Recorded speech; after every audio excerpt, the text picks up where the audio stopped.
법인 그리고 비영리법인 어떤 게 다를까요? 국가지원금 비밀노트의 나오진 행정사입니다. 오늘은 제가 이제 행정사로서 비영리 법인에 대해서 좀 설명을 드리고자 하는데요. 비영리 법인은 여러 종류가 있습니다. 그 중에서 당연히 적용되는 법률도 많이 다르고 거기에 해당하는 요건도 많이 다릅니다. 그래서 내가 어떠한 바를 추구한지에 따라서 할 수 있는 법인의 형태가 다를 텐데요. 가장 이제 쉬운 것부터 몇 가지를 말씀드릴 텐데 대부분 하는 게 법인격으로 보는 비영리 단체. 이게 가장 쉬운 부분이라고 생각을 하시면 될 것 같고요. 그 다음이 비영리 민간단체 그리고 비영리 법인인데요. 비영리 법인은 사단법인과 재단법인 이렇게 많이 나눠져 있습니다. 당연히 이 모든 비영리 법인은 적용되는 법률은 모두 다릅니다. 근데 이 비영리 법인 왜 하려고 할까요? 굳이 왜 할까요?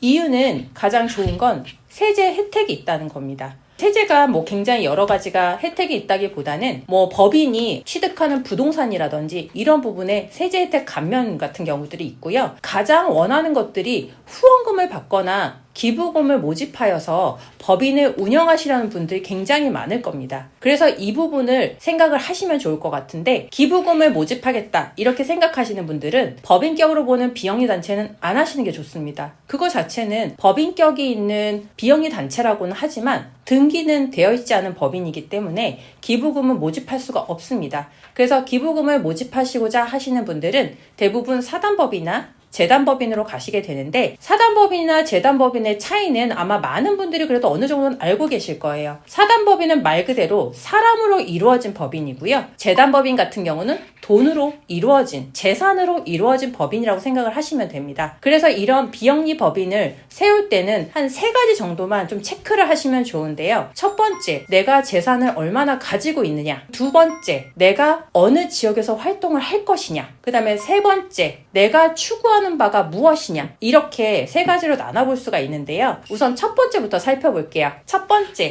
재산의 유무 같은 경우는 대부분 법인을 한다고 해서 많은 재산을 가지고 시작을 하시는 분들도 있으시고 그냥 재산이 없이 내가 비영리적으로 공익적인 목적으로 사업을 해보고 싶다라고 하시는 분들도 있으실 거예요. 그렇기 때문에 사단법인 같은 경우는 사람으로서 이루어져 있고 그리고 회원을 모집해서 회원비를 받아서 운영하는 법인이기 때문에 그게 크게 많은 금액을 가지지 않고서도 시작할 수 있는 법인이 사단법인이라고 생각하시면 좋을 것 같고요. 재단법인 같은 경우는 재산으로 이루어져서 부동산이라든지 아니면 주식이라든지 좀 많은 재산을 가지고 그 재산으로 운영이 되는 법인이라고 생각을 하시면 좋을 것 같아요. 그래서 재단법인 같은 경우가 굉장히 많이 그 장학금 같은 경우를 주는 법인들 재단법인이 조금 많다라고 이렇게 그냥 쉽게 생각하시면 좋을 것 같습니다. 그래서 대부분 이제 사단법인이나 재단법인의 이제 처음 출자금이라고 표현을 하는데 이런 출자금 같은 경우도 꼭 생각을 핵심적으로 좀 체크를 해보시고 가셔야 될 부분이 지자체마다 요구하는 금액이 다르다라는 거를 꼭 알고 계시면 좋을 것 같고요. 그래서 내가 하고자 하는 사업이 어떠한 공익 목적으로 누구를 대상으로 하느냐에 따라서 그 부서에 꼭 한번 컨택을 해보시고 내가 여기에서 비영리 사단법인이나 재단법인을 하고자 할 때 어느 정도의 출자금이 필요한지를 확인을 해보신 다음에 내가 그게 가능하다라고 하신다라면 그 부분을 시작하시면 좋을 것 같습니다. 이런 재산에서도 사단법인이라고 해서 무조건 회원이 있다고 해서 나는 출자금을 안 해도 되냐? 그런 건 아니에요. 기본적으로 비영리 법인은 기본재산과 운영재산으로 나누어져 있습니다. 기본재산 같은 경우는 꼭 유념을 하셔야 되는 게 내가 기본재산으로 정해지게 되면 국가에 거의 환수가 된다? 나중에 이 법인을 폐업을 한다거나 이럴 경우에는 그 정관 자체에 적혀져 있어요. 국가에 기속이 되거나 아니면 같은 목적의 비영리 단체로 옮길 수가 있습니다. 그래서 결론적으로 기본 재산은 나한테 다시 돌아오는 재산이 아니라 대부분 국가의 재산이다. 이렇게 생각을 하시고 기본 재산을 정할 수 있다. 이걸 먼저 유념을 해주셔야 될 것 같고요. 기본 재산 같은 경우 지금 현재 서울시 같은 경우는 기본 재산이 없이도 시작할 수 있게끔 하는 부서들이 굉장히 많습니다. 근데 이거 외에 예를 들어서 복지단체라든지 아니면 아동이나 여성, 그런 여성 청소년 쪽에서는 대부분 기본 재산을 꼭 요구를 하고 있어요. 이유는 복지사업 쪽이기 때문에 복지사업이 어떠한 기반도 없이 시작한다라는 거 말이 안 되잖아요. 있잖아요. 그래서 복지 쪽에서는 좀 더 기본 재산을 많이 요구할 수 있다는 점도 한 번쯤 기억해 주시면 좋을 것 같습니다. 그리고 또 하나는 이 재산의 부분에서는 내가 지역자치단체에서 시작을 하느냐 아니면은 중앙부처로 가느냐 이거에 따라서도 금액 차이도 굉장히 많이 있기 때문에 이 부분도 꼭 한번 확인해 보시길 부탁드립니다.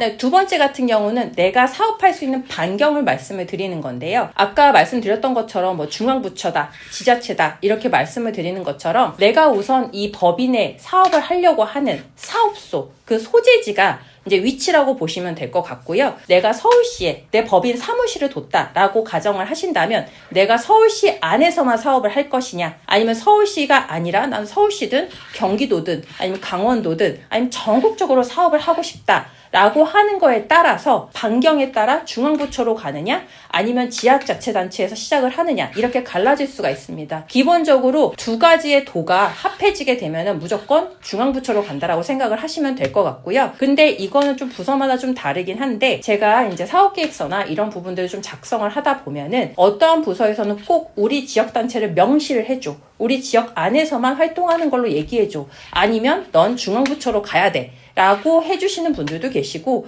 꼭 그렇게 명시를 하지 않아도 그냥 우리 지역 내에서 할 수 있는 법인이야 라고 생각을 하신다라면 또 그것도 그냥 넘어가 주시는 경우도 있어요. 그렇기 때문에 이 부분은 허가라는 부분이라 이 허가 같은 경우는 공무원대 재량이 굉장히 많이 넓습니다. 그래서 이거를 받아들이는 접수를 하는 부서에 따라서 그거를 결재를 하는 공무원에 따라서 받아들여지냐 안 받아들여지냐 이런 부분들도 굉장히 차이가 있기 때문에 꼭 공무원들과 소통을 하셔야 된다는 거 잊지 않으셨으면 좋겠습니다. 나머지 세 번째는 이제 내가 추구하는 바가 무엇이냐 이건데요. 그러니까 아까 말씀드렸던 것처럼 대부분 비영리 법인을 운영하시라는 분들은 기부금을 받고자 하시는 분들이 많습니다. 근데 이 기부금 같은 경우가 내가 그냥 사단법인 설립했다. 나 허가 받았어. 재단법인 설립했어. 허가 받았어. 이렇게 받는다고 해서 나 이제 기부금 받으면 될까? 나 기부금 받아요. 그렇다고 내가 기부금 영수증을 끊어줄 수 있느냐?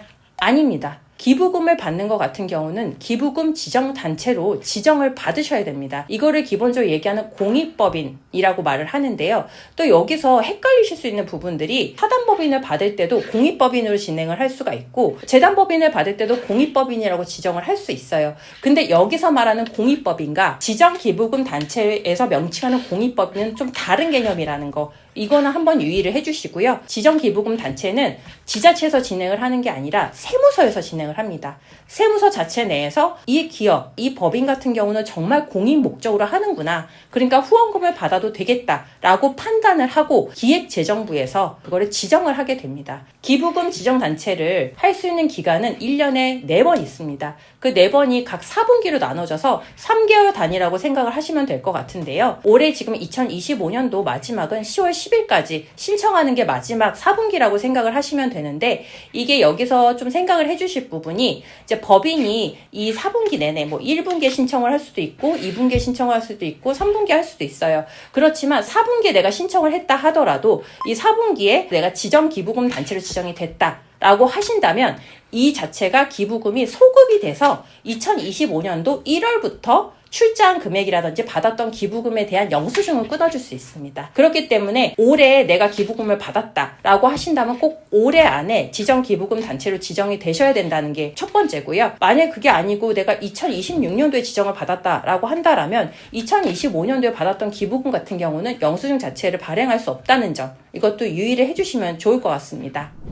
오늘 영상은 좀 비영리 법인에 대해서 어떠한 혜택이 있는지 그리고 비영리 법인을 설립할 때 어떠한 유의점이 있는지를 알려드렸는데요. 이런 부분이 여러분한테 많이 도움이 되셔서 내가 비영리 법인을 좀 설립을 하겠다 하시는 분들은 이 영상을 참고하셔서 준비를 하시면 좋을 것 같습니다. 오늘의 영상도 좋으셨다면 구독과 좋아요 부탁드리겠습니다. 감사합니다.